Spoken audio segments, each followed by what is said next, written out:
दोस्तों, क्या आपने कभी सोचा है कि अगर एक ही हफ्ते में उत्तराखंड, दिल्ली और पंजाब जैसे बड़े शहर बाढ़ में डूब जाएं, तो इंसान किस हाल में होगा? अगर आसमान से बरसती बारिश एक आशीर्वाद नहीं, बल्कि धरती माँ का क्रोध बनकर टूट पड़े, तो क्या हमारी बनाई दुनिया बच पाएगी? इस कहानी पे उन लोगों को ही विश्वास होगा जो कुदरत में मानते हैं और जो आपको सोचने पर मजबूर कर देगी। दोस्तों, अंत तक देखिए, क्योंकि अधूरा ज्ञान ही इंसान को दुहक देता है। और अगर ये कहानी दिल को छू ले, तो हमारी चैनल समय यात्रा को लाइक, कमेंट और सब्सक्राइब जरूर कीजिए।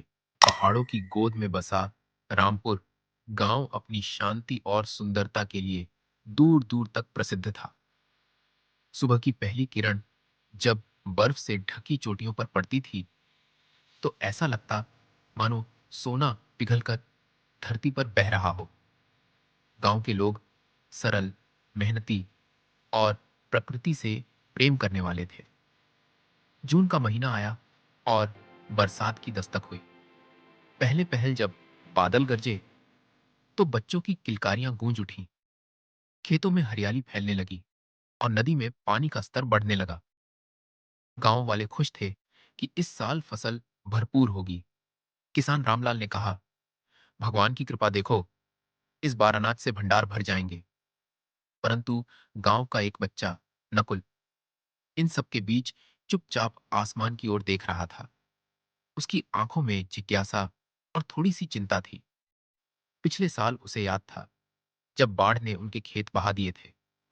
उसने धीरे से अपनी मां से पूछा, अम्मा, अगर बारिश ज्यादा हो गई तो? मां ने मुस्कुराकर कहा, बेटा, बरसात हमेशा वरदान होती है, चिंता मत कर। लेकिन नकुल के दिल की चिंता कम नहीं हुई।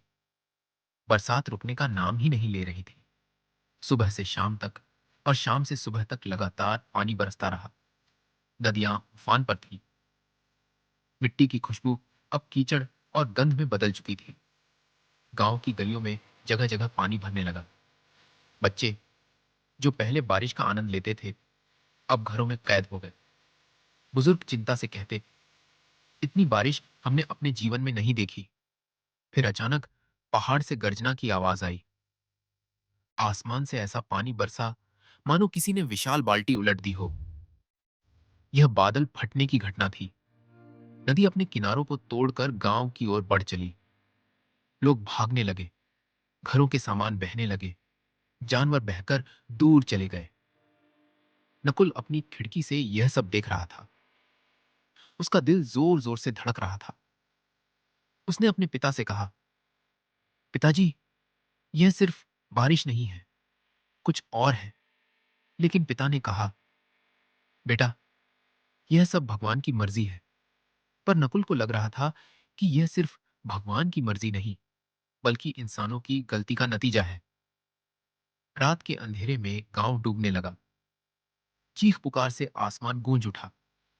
औरतें अपने बच्चों को सीने से चिपकाकर रो रही थीं। बूढ़े लोग मंदिर में शरण लेने भाग रहे थे। पानी की धार इतनी तेज थी कि पत्थर भी तिनके की तरह बह रहे थे।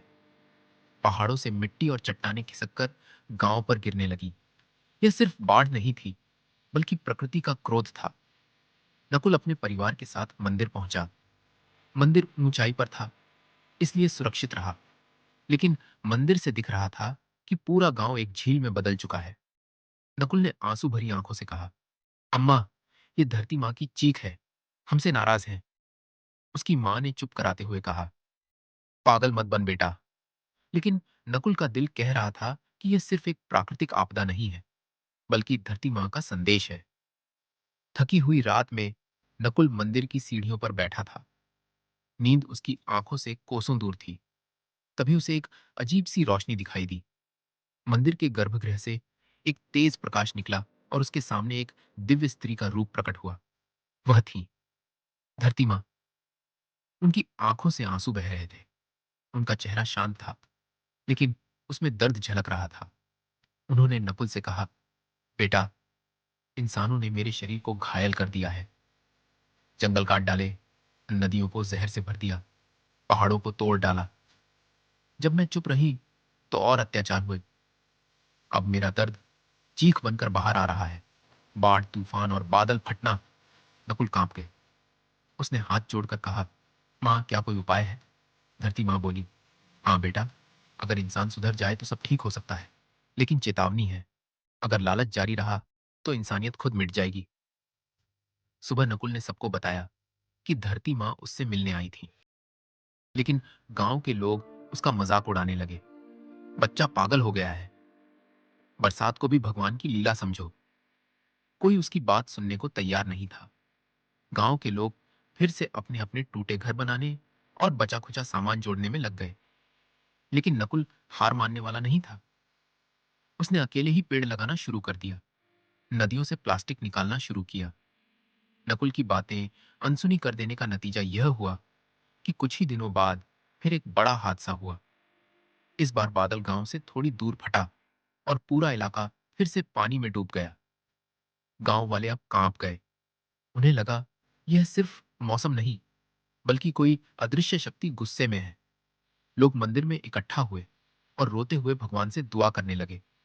नकुल ने हिम्मत जुटाकर कहा, यह भगवान की सजा नहीं, यह धरती माँ का रोष है। अगर हम सुधरेंगे नहीं तो कुछ नहीं बचेगा। कुछ लोगों को नकुल की बात समझ में आने लगी। उन्होंने नकुल के साथ पेड़ लगाने शुरू किए। बच्चों ने मिलकर नदियों में फैला कचरा निकाला। गांव के बुजुर्गों ने तय किया कि अब जंगल नहीं काटेंगे।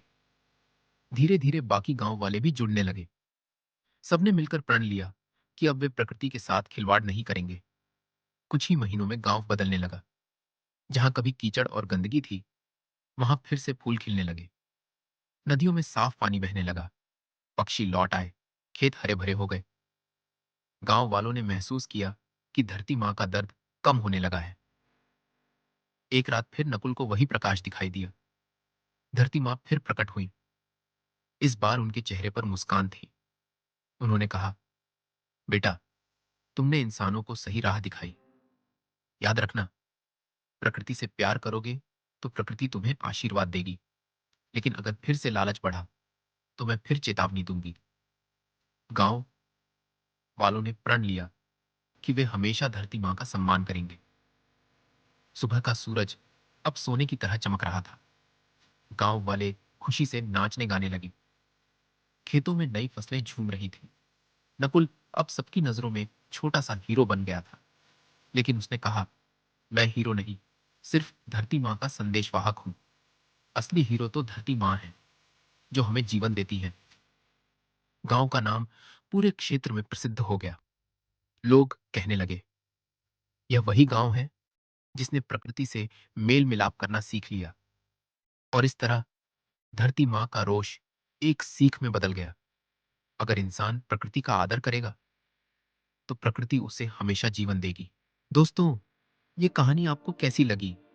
अगर नेचर से जुड़ी कहानियों के बारे में और जानना चाहते हैं तो हमारी चैनल समय यात्रा को लाइक और सब्सक्राइब जरूर करें।